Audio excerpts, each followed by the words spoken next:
नमस्कार दोस्तों, स्वागत है आप सभी का द ग्रेट सरकारी यूट्यूब चैनल में। तो भाई, जैसा कि आप सभी लोगों की अधिक डिमांड को देखते हुए दिल्ली पुलिस ड्राइवर के लिए जीके का भी एक प्रैक्टिस सेट जो है ये लाया गया है।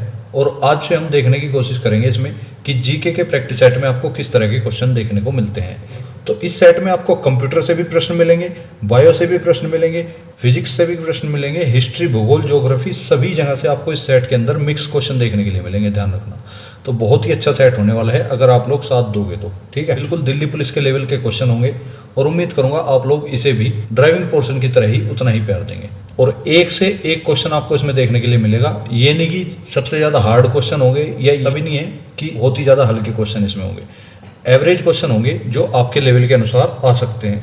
तो चलिए शुरू करते हैं। पहला क्वेश्चन आप सभी की स्क्रीन पर है, बताने का प्रयास करें। रिकेटस बीमारी जो है वो किस विटामिन के अभाव से होती है? Vitamin A, vitamin B, vitamin C या फिर विटामिन डी? तो इसका जो करेक्ट आंसर हो जाता है आपका है ऑप्शन नंबर डी, अर्थात विटामिन डी की कमी के कारण ही आपको रिकेटस बीमारी होती है। रिकेटस कहते हैं जिसे हम सूखा बोल देते हैं। तो विटामिन डी की कमी के कारण ही आपको रिकेटस बीमारी हो जाती है। नेक्स्ट क्वेश्चन भी आप सभी के सामने है, बताने का प्रयास करें। कंप्यूटर का वह भाग जो प्रोग्राम डिजाइन करता है, लिखता है और मेंटेन करता है क्या कहलाता है? फाइल नेम, रिकॉर्ड, प्रोग्राम या प्रोग्रामर? तो इसका जो करेक्ट आंसर है वो भी ऑप्शन नंबर डी हो जाता है, अर्थात प्रोग्रामर बोलते हैं कंप्यूटर के उस भाग को जो उस प्रोग्राम को डिजाइन करता है, लिखता है और मेंटेन करता है। तो उसे क्या बोलेंगे? प्रोग्रामर। ठीक है, चलते हैं नेक्स्ट क्वेश्चन पे। नेक्स्ट क्वेश्चन आप सभी के सामने है। प्रधानमंत्री नरेंद्र मोदी ने पानीपत से किस अभियान को प्रारंभ किया था? सामाजिक समरसता, बेटी बचाओ बेटी पढ़ाओ, जनजाति जागरण या युवा जागरण?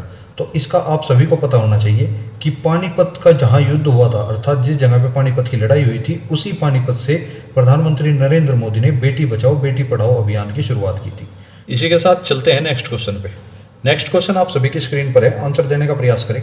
अंतरिक्ष यात्री को अंतरिक्ष से आकाश कैसा दिखाई देता है? नीला, काला, बैंगनी या लाल? तो ऑप्शन नंबर बी इसका कोई भी बता देगा। अंतरिक्ष से जब आप जो है अपने आकाश को देखने का प्रयास करोगे तो आपको आकाश काला ही दिखाई देगा। ठीक है ना? तो चलते हैं नेक्स्ट क्वेश्चन पे। नेक्स्ट क्वेश्चन भी आप सभी के सामने है, आंसर देने का प्रयास करें। क्रायोजेनिक्स का मतलब क्या होता है? बहुत निम्न तापमान का अध्ययन, बहुत अधिक तापमान का अध्ययन या जीवाश्म का अध्ययन या फिर जीवाणुओं का अध्ययन? तो इसका जो करेक्ट आंसर हो जाता है बहुत निम्न तापमान का अध्ययन, अर्थात ऐसा टेम्परेचर जो बहुत ज़्यादा कम हो। और बहुत ज़्यादा कम टेम्परेचर के अध्ययन करने को ही आप क्रायोजेनिक्स कहते हो। ठीक है, चलते हैं नेक्स्ट क्वेश्चन पे। नेक्स्ट क्वेश्चन है आपका, वनस्पति के द्वारा शोषण किया गया अतिरिक्त जल ज्यादातर इसके द्वारा हवा में विलीन हो जाता है, अर्थात जो वनस्पति के द्वारा शोषण किया गया जल होता है वो हवा में किसके द्वारा विलीन होता है? पत्ते की ऊपरी सतह के द्वारा, पत्ते की निचली सतह के द्वारा या फूलों की पंखड़ी द्वारा या फिर तने द्वारा? तो इसका जो करेक्ट आंसर होगा पत्ते की ऊपरी सतह द्वारा ही वो जल हवा में विलीन हो जाता है। ऑप्शन नंबर ए इसका करेक्ट आंसर है। नेक्स्ट क्वेश्चन भी आप सभी के सामने है और बहुत ही इंपॉर्टेंट और बहुत ही इजी क्वेश्चन हो जाता है। न्यूट्रॉन की खोज किसने की थी? चैडविक, रदरफोर्ड, बोहर या न्यूटन? तो इसका आंसर आप सभी को बता देना चाहिए। इसका आंसर आप सभी लोग मुझे कमेंट में जरूर बताएंगे। ठीक है, वैसे इसका आंसर अगर मैं आपको बताऊं, जिसे नहीं पता, इसका आंसर हो जाता है ऑप्शन नंबर ए, अर्थात जेम्स चैडविक ने जो है न्यूट्रॉन की खोज की थी।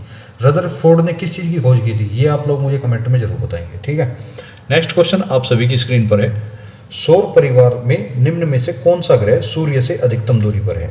तो जब आप सौर परिवार को देखते हो तो सबसे पहले आपका सूर्य आता है, सूर्य के बाद आपका बुध, शुक्र, पृथ्वी, मंगल, बृहस्पति, शनि, अरुण और वरुण, अर्थात सबसे लास्ट में कौन आया? वरुण, यानी कि वरुण ही इसका आंसर हो जाता है, अर्थात ऑप्शन नंबर सी आपका करेक्ट आंसर है। सूर्य से सबसे अधिक दूरी पर है वरुण आपका। ठीक है, चलते हैं नेक्स्ट क्वेश्चन पे। क्वेश्चन है, गतिमान एक्सप्रेस एक सेमी हाई स्पीड ट्रेन है जो नई दिल्ली और आगरा के बीच अधिकतम कितने किलोमीटर प्रति घंटे की स्पीड से चलती है? तो इस तरह के क्वेश्चन का भी आपको पता होना चाहिए। इसका जो करेक्ट आंसर हो जाता है आपका वो है 160 किलोमीटर प्रति घंटा, अर्थात ऑप्शन नंबर डी इसका करेक्ट आंसर है। गतिमान एक्सप्रेस भारत की एक ऐसी हाई स्पीड ट्रेन है जो नई दिल्ली और आगरा के बीच 160 किलोमीटर प्रति घंटा की चाल से चलती है, अर्थात ये बहुत तेज भागने वाली गाड़ी है, ध्यान रखना।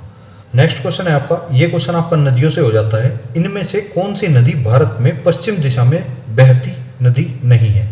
इनमें से कौन सी नदी भारत में पश्चिम दिशा में बहती हुई नदी नहीं है?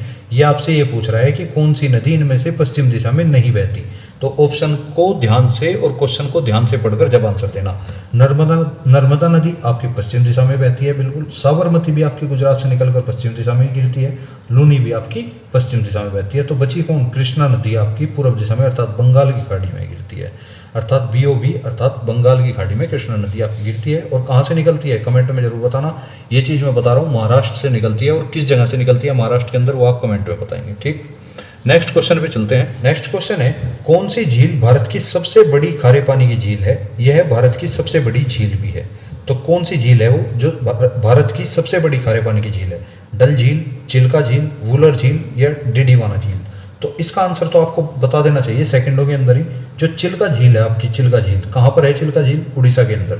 चिल्का झील आपकी भारत की सबसे बड़ी खारे पानी की झील है, और भारत की सबसे बड़ी झील भी इसे ही कहा जाता है। फिलहाल के लिए आपका इंपॉर्टेंट फैक्ट इसमें यह हो जाता है कि भारत की सबसे बड़ी खारे पानी की झील कौन सी है?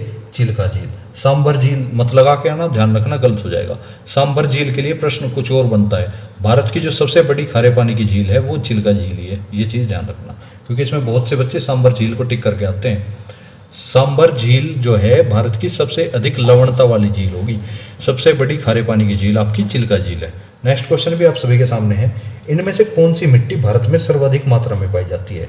लाल मिट्टी, काली मिट्टी, जलोढ़ मिट्टी या लेटराइट मिट्टी? तो इसका जो करेक्ट आंसर है वो आपका ऑप्शन नंबर बी अर्थात काली मिट्टी भारत में सर्वाधिक मात्रा में पाई जाती है। और काली मिट्टी किस खेती के लिए प्रसिद्ध है, या किस काली मिट्टी में क्या उगाया जा सकता है, किसके लिए बहुत ज़्यादा प्रसिद्ध है? तो आप कह सकते हो काली मिट्टी जो है कपास के लिए अधिक प्रसिद्ध मानी जाती है।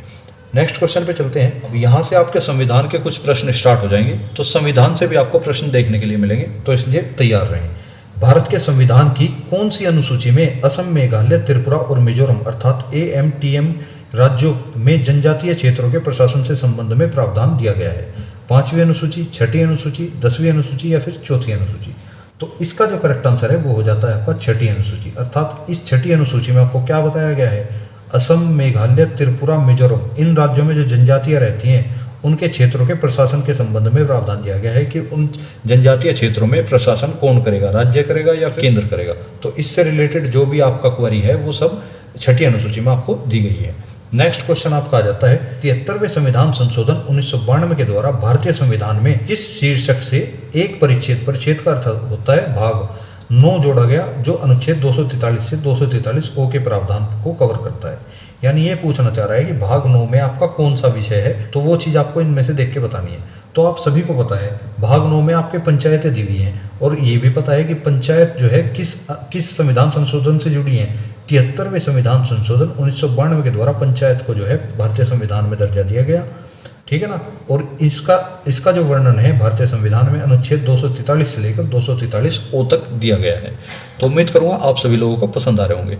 और साथ के साथ यदि मैं आपको 20 क्वेश्चन करा के चल रहा हूं तो उन 20 क्वेश्चन के साथ लगभग एक क्वेश्चन आपको एक्स्ट्रा बताकर चल रहा हूं, एक्स्ट्रा फैक्ट भी उसके साथ बताकर चल रहा हूं। तो एक सेट में आपके कम से कम 30 से 40 क्वेश्चन तैयार हो रहे हैं, ये बात ध्यान रखना, ठीक है। तो किसी भी सेट में ये मत बोलना कि सर संख्या बढ़ा दो, संख्या नहीं बढ़ाऊंगा बिल्कुल भी, क्योंकि जितने क्वेश्चन मैं कराऊं अगर उतने को मजबूत करोगे ना तो काम चलेगा। ये नहीं कि अगर मैं 40 क्वेश्चन कराता हूं और याद उनमें से आपको 10 ही रहते हैं तो उस सेट को करने का कोई फायदा नहीं है। मेरा मानना है कि 20 या 10 क्वेश्चन करो, लेकिन ऐसे करो जो कोई और ना कर पाए, ठीक है ना।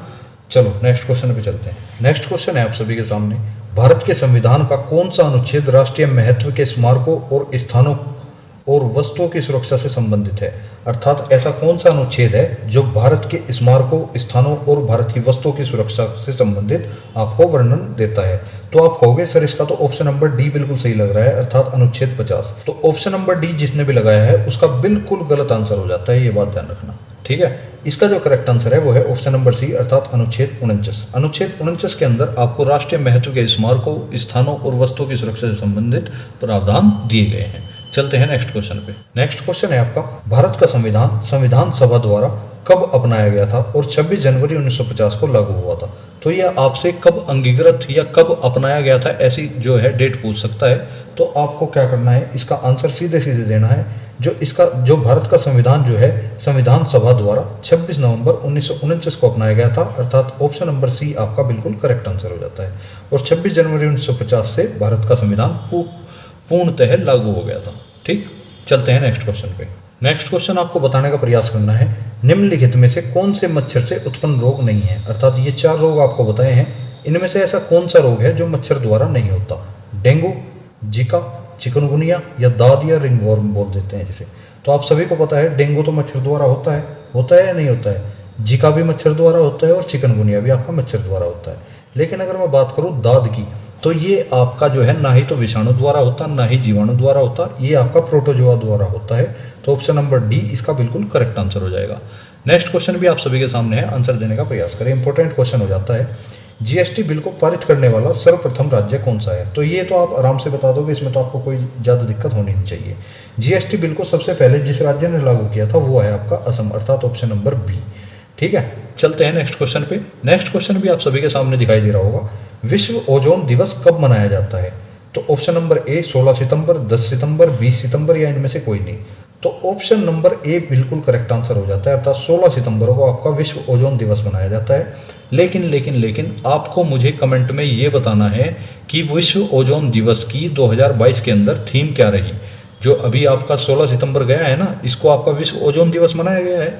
तो आपको ये बताना है कि आपकी 16 सितंबर को विश्व ओजोन दिवस की 2022 के अंदर थीम क्या रही थी। ठीक है, चलते हैं नेक्स्ट क्वेश्चन पे। आयरलैंड की राजधानी और मुद्रा का नाम बताइए। अर्थात आयरलैंड की राजधानी क्या है और उसकी मुद्रा क्या है, ये दोनों ही चीज़ आपसे एक ही क्वेश्चन में पूछना चाह रहा है, तो आपको बतानी है। क्या आयरलैंड की राजधानी सुवा है? बिल्कुल नहीं है, तो डॉलर तो हो ही नहीं सकती। इस तरह से एलिमिनेट कर सकते हो क्वेश्चन को। आयरलैंड की राजधानी कैनबरा है? नहीं, बिल्कुल नहीं है, ये भी नहीं हो सकता।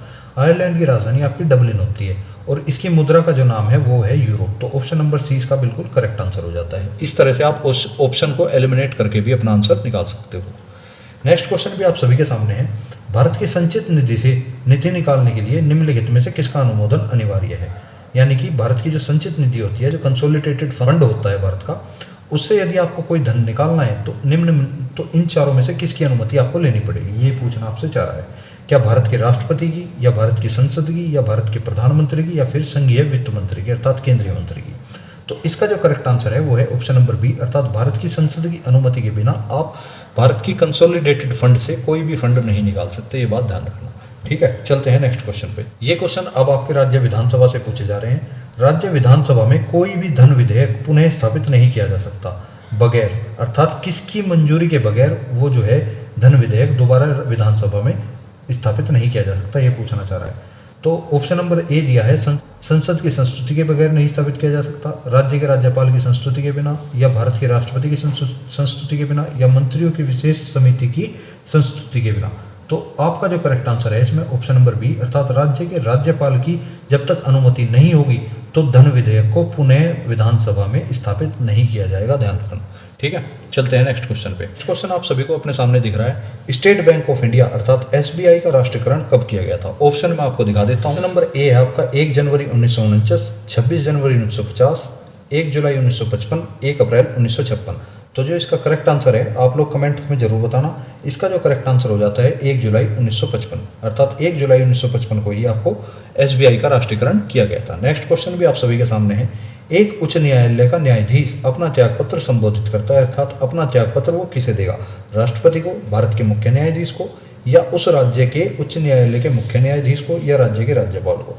तो आप सभी को पता है भाई किसकी बात हो रही है, यहाँ पे उच्च न्यायालय के न्यायाधीश की बात हो रही है, अर्थात हाई कोर्ट का जो भी जज होगा वो अपना त्यागपत्र किसे देगा, तो वो अपना त्यागपत्र देगा राष्ट्रपति को। सीधी सी बात है, क्योंकि राष्ट्रपति ही उन्हें नियुक्त करते हैं। ठीक, चलते हैं नेक्स्ट क्वेश्चन पे। आज़ाद हिंद फौज के अधिकारियों ने लाल किले में चल रहे मुकदमे में उनके पक्ष में निम्नलिखित में से किसने वकालत की। अर्थात जो आपका आज़ाद हिंद फौज के अधिकारियों का लाल किले का मुकदमा चल रहा था उसमें वकालत किसने की, ये पूछना चाह रहा है आपसे। तो सीआर दास, मोतीलाल नेहरू, या एम.ए. जिन्ना, या सर टी.बी. सप्रू अर्थात तेज बहादुर सप्रू। तो इसका जो करेक्ट आंसर हो जाता है एम.ए. जिन्ना। इसमें जो है जिन्ना ने वकालत की थी जो लाल किले का मुकदमा चलाया गया था। और लाल किले का मुकदमा चलाया किस पे गया था ये भी आप लोग कमेंट में जरूर बताना। नेक्स्ट क्वेश्चन है आपका, मध्यकालीन भारत के मुगल शासक वस्तुतः क्या थे, फारसी थे, अफगानी थे, चगताई तुर्क थे, या इनमें से कोई नहीं। तो इसका आंसर हो जाता है चगताई तुर्क, अर्थात सी। मध्यकालीन भारत के जो मुगल थे ना वे बिल्कुल चगताई तुर्क थे। ऑप्शन नंबर सी इसका करेक्ट आंसर हो जाता है। नेक्स्ट क्वेश्चन भी आप सभी के सामने है, प्रधानमंत्री नरेंद्र मोदी ने सितंबर 2018 में किस राज्य में 100वें एयरपोर्ट का उद्घाटन किया था? तो ये चाहो तो क्वेश्चन आप बता दो या चाहो तो ना बताओ, क्योंकि 2018 की बात होगी, इतना पुराना क्वेश्चन वो आपसे नहीं पूछेगा। और फिलहाल यहाँ पे 100वें एयरपोर्ट की बात कर रहा है, तो इसलिए ये इंपॉर्टेंट हो भी जाता है। तो आप लोग बताना चाहो बता सकते हो, और नहीं बताना चाहो तो इसको सुन लेना, मोटा मोटा ध्यान रख लेना। अर्थात सिक्किम एयरपोर्ट जो था वो आपका 100वां एयरपोर्ट था, जो 2018 में प्रधानमंत्री नरेंद्र मोदी ने उद्घाटन किया था। तो ये थे आज के आपके सेट के सभी क्वेश्चन। उम्मीद करूंगा आप सभी लोगों को इस सेट को लेने में मजा आया होगा, और काफ़ी हद तक आपके क्वेश्चन सोल्व करने का प्रयास मैंने किया है। जहां तक मुझसे हो पाया मैं वहां तक आपके लिए कोशिश कर रहा हूं, ध्यान रखना, ठीक है। इसी के साथ मैं आपको बता दूं, आपकी आने वाले 2-3 दिन के अंदर ही आपकी करंट अफेयर की भी मैराथन आने वाली है। लास्ट 3 से 4 महीनों के जितने भी करंट अफेयर थे, उन सभी के अंदर से मैंने आप सभी के लिए टॉप 100 करंट अफेयर निकाले हैं।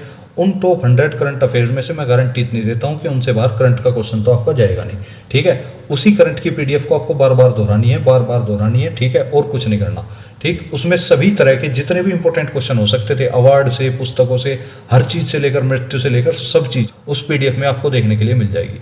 और 2 से 3 दिन के अंदर वो वीडियो आपको यहाँ पर यूट्यूब पे इसी चैनल पे देखने के लिए मिलेगी, द ग्रेट सरकारी यूट्यूब पे। तो इसलिए आपको बोल रहा हूँ, चैनल को सब्सक्राइब कर लेना, और अगर वीडियो पसंद आई हो तो वीडियो को लाइक कर देना। मिलेंगे नेक्स्ट वीडियो में, तब तक के लिए जय हिंद, जय भारत, धन्यवाद भाई।